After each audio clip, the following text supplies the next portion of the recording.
Ευχαριστώ κυρία Πρόεδρε.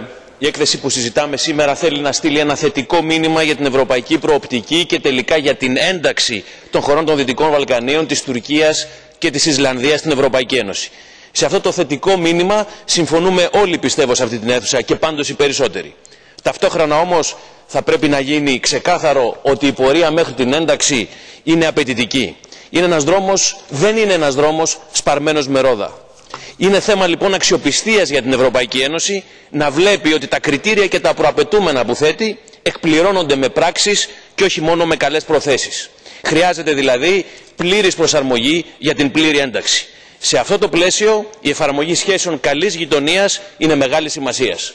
Κύριοι συνάδελφοι και κυρίες συνάδελφοι, ας μην κρυβόμαστε πίσω από το δάχτυλό μας. Οι σοβαρές εκκρεμότητες στις σχέσεις καλής γειτονίας μεταξύ υποψηφίων χωρών και κρατών μελών επηρεάζουν την εξέλιξη της ενταξιακής πορείας εκείνων που θέλουν να γίνουν μέλη της οικογένειας. Το προηγούμενο Σλοβενίας-Κροατίας το επιβεβαιώνει άλλωστε.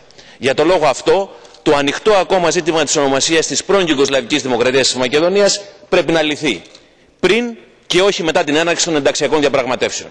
Ο λόγος είναι απλός.